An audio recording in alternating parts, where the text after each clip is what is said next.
మహబూబాబాద్ జిల్లా సిపిఐ కార్యదర్శి B Vijayasarathi CPI మహిళా సమైక్య ఆధ్వర్యంలో జిల్లా సిపిఐ కార్యాలయం ముందు సంక్రాంతి ముగ్గుల పోటీ నిర్వహించగా సుమారు 100 మంది మహిళలు ముగ్గులు వేసి తమ ప్రతిభను చాటగా నలుగురికి ప్రైజ్ మనీ, మిగిలిన వారందరికీ కన్సల్టేషన్ ప్రైజ్లు అందించారు. చిన్నారులు ఈ ముగ్గుల పోటీలో పాల్గొని వీక్షకులను అబ్బురపరిచారు.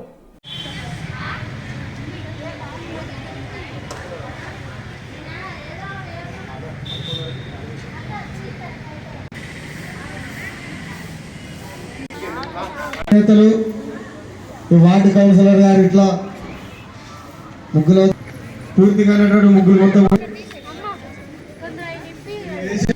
మీకు ఇచ్చినటువంటి సమయం పూర్తిగా వస్తుంది. సిపిఐ పార్టీ మహిళా సమైక్య ఆధ్వర్యంలో సంక్రాంతి ముగ్గుల పోటీ నిర్వహిస్తున్న మహిళా సమైక్య నాయకులు ఆ యొక్క బాక్స్ నెంబర్ వీలవుతుంది.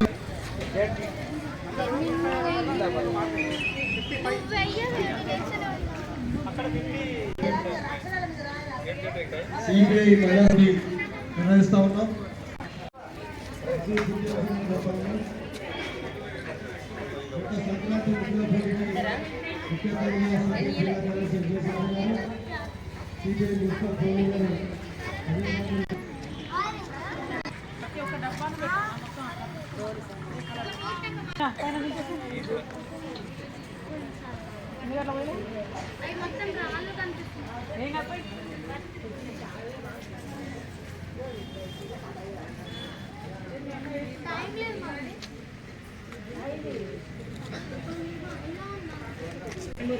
నెంబర్ రాగా మీకు ఇచ్చినటువంటి సమయం మరికొద్ది నిమిషాల్లో పూర్తవుతుంది. ముగ్గులు మొత్తం కూడా పూర్తి చేసి కోరుతా ఉన్నాం. మీ వద్దకు న్యాయ నిర్ణేతలు, వార్డు కౌన్సిలర్ గారు పర్యవేక్షణ చేస్తూ ఉన్నారు. ముగ్గులు పూర్తి చేసిగా కోరుతా ఉన్నాం.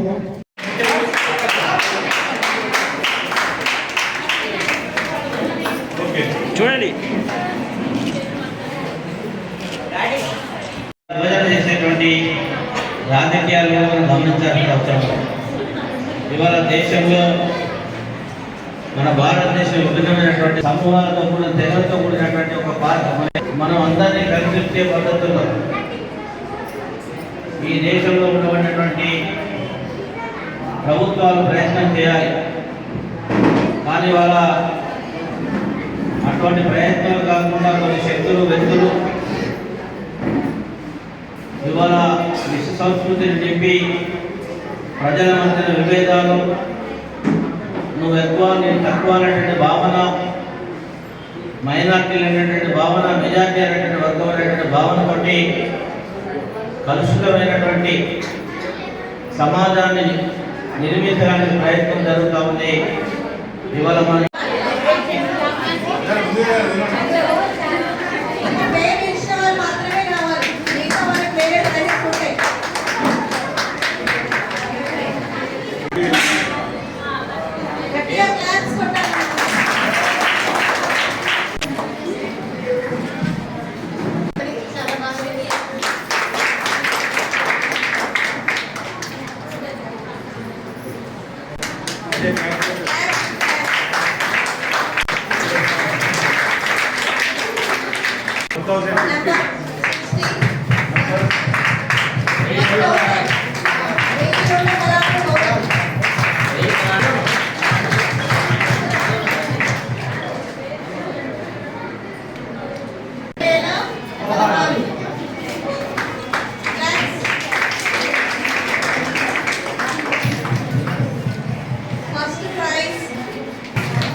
స్వచ్ఛందంగా ఈసారి మన పద్మ ప్రవీణ్, మన ఏఎస్ఎఫ్ మాజీ నాయకుడు, ఇప్పుడు మన అధికార పార్టీలో అడుగులేస్తున్నాడు.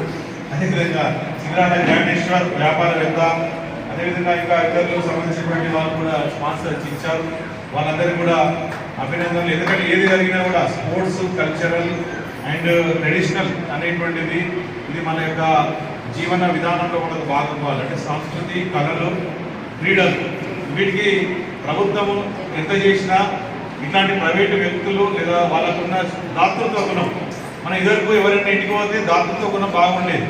ఎవరికైనా కూడా ఏది ఉంటే అది ఇచ్చేది. మనం కలువ గంజం అనే సామెత ఉన్నాయి కదా, ఆ విలువలు, ఆ సంబంధాలు ఒకటి తగ్గుతున్నటువంటి పరిస్థితి. మనీ చుట్టూ తిరుగుతాను తప్ప కొన్ని మనిషిని చూసేటువంటి రోజులు పోతున్నాయి. అది కరెక్ట్ కాదు. మనం మనిషితోటి మనం ఉండాలి. తర్వాత కొంత అసూయ, కొంత జెలసీ అనేటువంటిది కూడా సమాజంలో అది ఎందుకు వస్తుందో తెలియదు. అది మాలాంటి వాళ్ళకి వచ్చినా మీకు వచ్చినా